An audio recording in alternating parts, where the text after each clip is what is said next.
we'll do the live thing first. Like,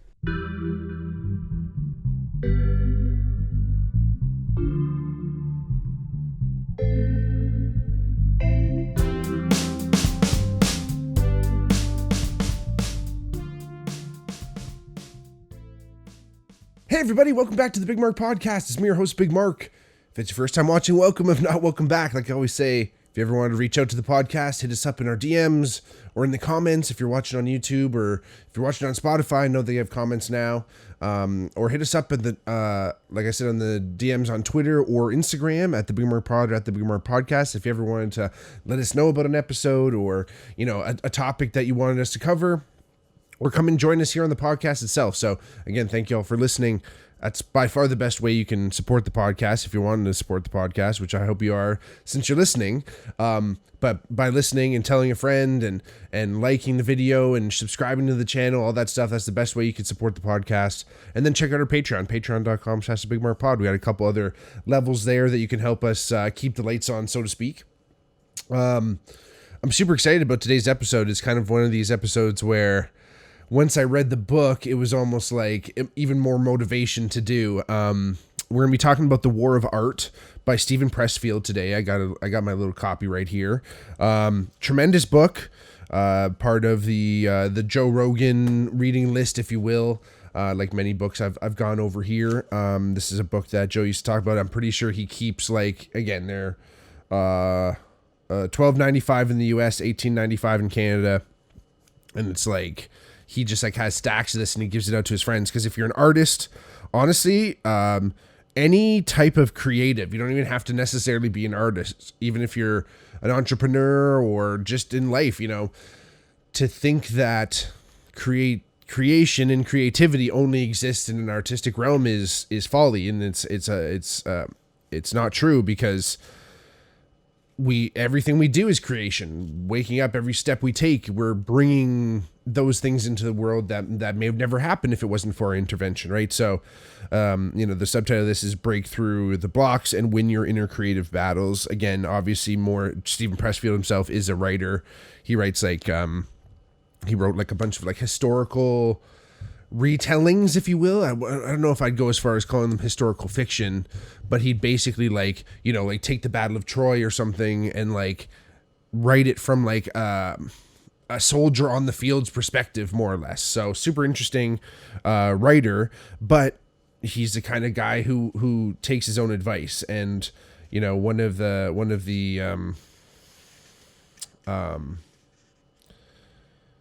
what do they call it? The inscriptions or whatever. After book one, the book is separated into 3 books. There's a quote by the Dalai Lama: "The enemy is a very good teacher."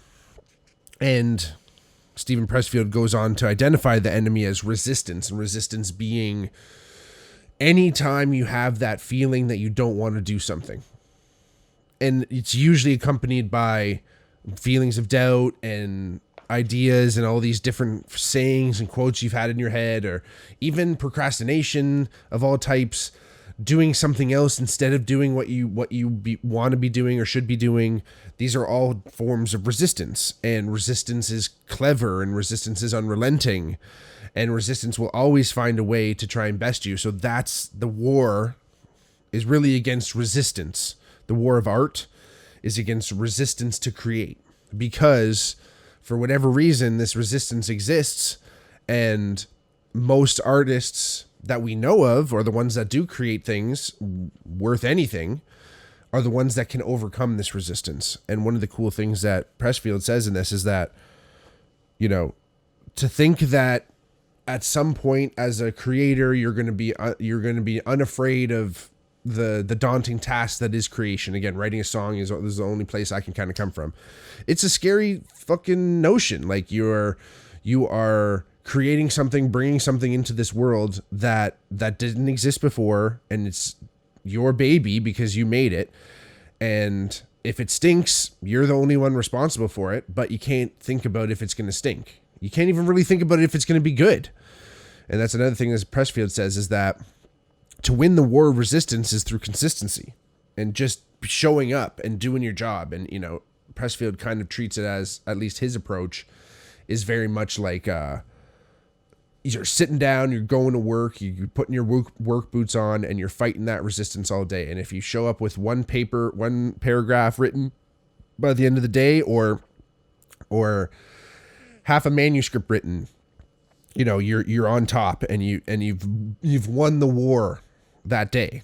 But when you don't do that, when you don't sit down and put that work in, then you've lost the war. So that's the whole idea of that, where you're constantly pressing. And I mentioned this before because I read this literally in one sitting for the first time, and it was funny.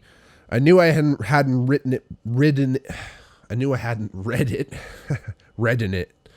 I knew I haven't read it before. And it was almost funny. I can identify that there was some resistance to me reading it. And again, wherever that resistance comes from, who knows, the ego, whatever you want to call it. But I must have read like the prologue, because there was a little bookmark in here, like right on the book one, like right on the chapter to start it. So, it was kind of, I was experiencing resistance almost reading it. But then as you're reading it, it's like it kind of eggs you on and spurs you on. At least that's how I took it, was like, you can't stop reading this book now, because that's giving into resistance. So just keep pushing. And again, it's, how many fucking pages here? It's 165 pages start to finish. That includes the portrait of the artist and the and some of the epilogue stuff. But again, a phenomenal book, a phenomenal read, and it's kind of one of these things where, again, no artist is not afraid, or the ones that seem like they're not afraid are just really good at hiding it. And the only way you keep pushing and keep realizing that this is something that you can do is by doing it, right? And it's helped me. I have already written more in the past couple weeks than I have all year, just because, again, you have, once you identifying the enemy is this big thing where it gives you something. And I don't know, coming from sports, I was always like, I couldn't play against my friends, if you know what I'm talking about. When I would, get to certain levels and go up against teams that I knew a player on the other team, let alone a player was my friend on the other team, I couldn't play as hard as I could. So I had to distance myself from a lot of people, a lot of my opponents. And then it allowed me to kind of create scenarios where I didn't like them for whatever reason, and then that helped me, have a little bit more of a killer instinct when it came to competition. But as soon as I knew them, and it hurt me playing football too, because a lot of my teammates were my competition, especially at the university level, trying to actually make it on the team, and I just didn't have I wasn't cold and cutthroat enough to fuck them up too, and just be like, this is football, this is what happens. I was like, I can't I don't want to take my buddy's head off, because he's my buddy now. We hung out and we fucking chilled. So,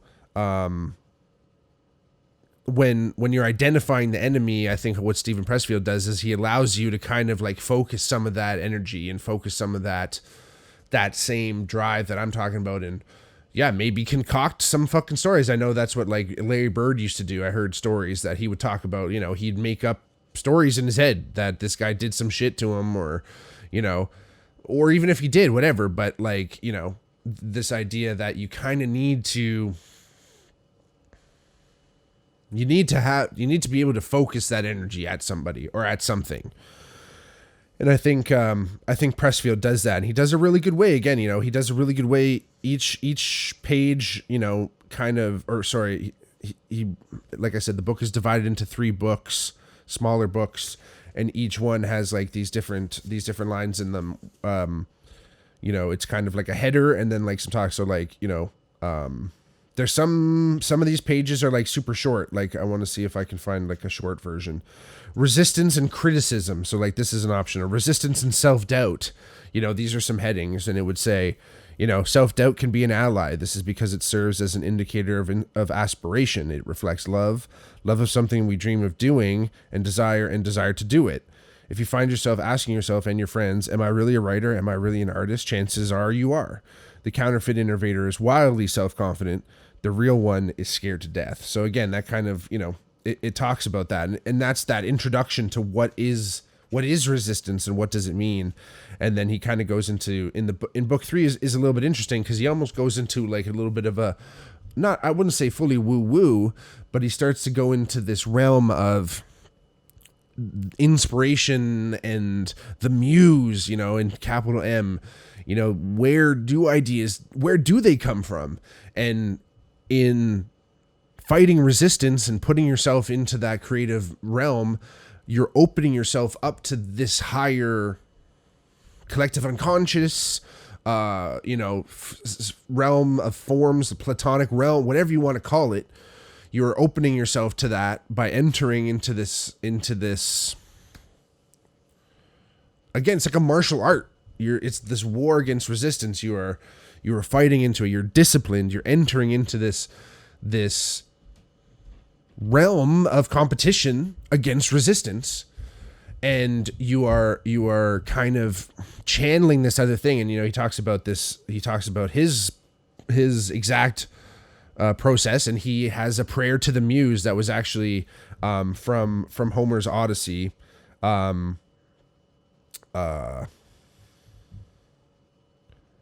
this is a translation by T. Lawrence, aka Lawrence of Arabia. So there's a bunch of different translations, of course, but this was Pressfield's favorite one, and this is what he says before every time he sits down to write. And he's calling upon the muses, which are Zeus's children, his daughters, and they are like the source of inspiration for creatives and artists and anyone, really.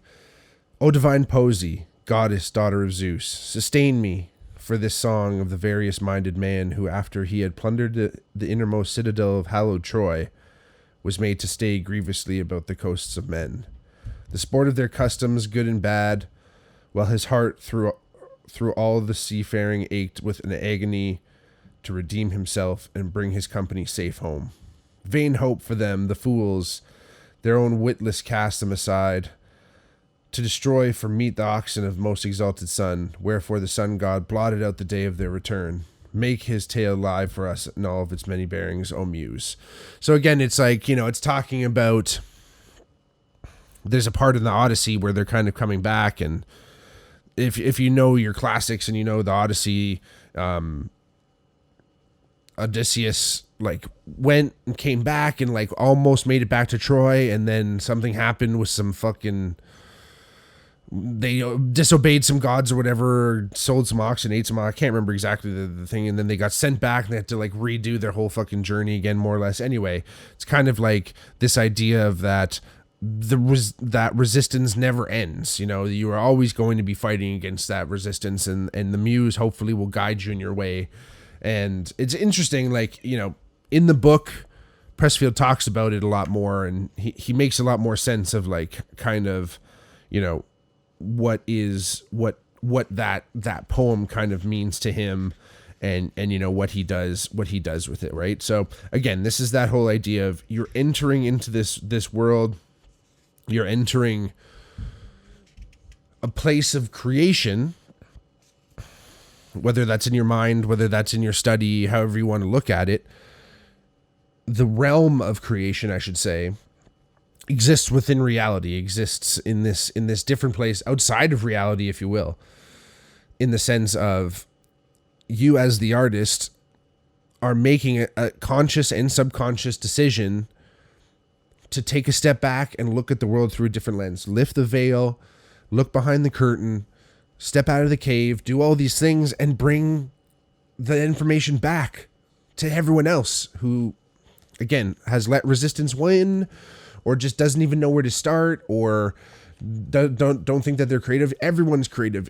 Each and every one of you listening is a creative person. Don't think you're not. If you're not an artist in the classical sense of the word, you're still a person that's going to create. I almost said you're still a creationist, but you still create things, right? And to make something from nothing but an idea, you are actively taking part in that creation, and that's sacred, man. That is holy. That, if anything, is as godlike as it is. To be able to listen to those muses, to listen to those ideas that are out there. Because again, they're not from us. Ideas don't come from in between our ears. It might seem like that, but again, look, that's the old saying, right? Nothing more powerful than an idea that its time has come, right? It will always come, whether that's by the person who initially actually ever thought of it, or by the multitude of people who thought about it, and finally the one person that had the power to actually do something about it did. So again, win your battles. Resistance is the enemy. Resistance, resistance, resistance. Overcome resistance, and you'll see the light. Check it out, The War of Art, everybody. Find it at a bookstore near you. Love y'all. Thanks for listening. Get out there and win that war. Love y'all. We'll see you next week. Peace.